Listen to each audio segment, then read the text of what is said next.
डालतनी हो भतार टूटे बदन जब घुसावे लफार टूटे बदन जब घुसावे लफार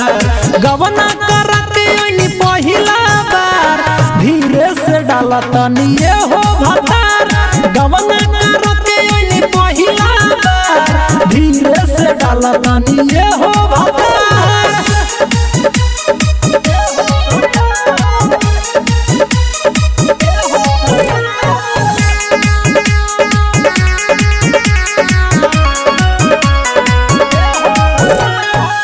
उमर बा कम अभी बानी हम सीखत नैहर में सहनी न इतना कबो दिक्कत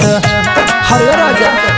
उमर बा कम अभी बानी हम सीखत नैहर में सहनी न इतना कबो दिक्कत हमरा पकड़ी राजा तनी विचार हमरा पकड़ी राजा तनी विचार गवना करके ओनी पहिला बार धीरे से डालतनी हो भतार गवना करके ओनी पहिला बार धीरे से डालतनी हो भतार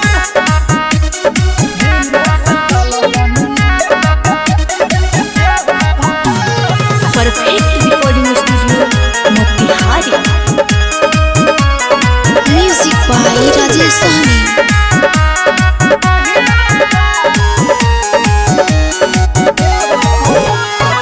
बड़ा हवाइल काहे खातई का तईका लागता अभी में क देबल का फईका अरे छोड़ दो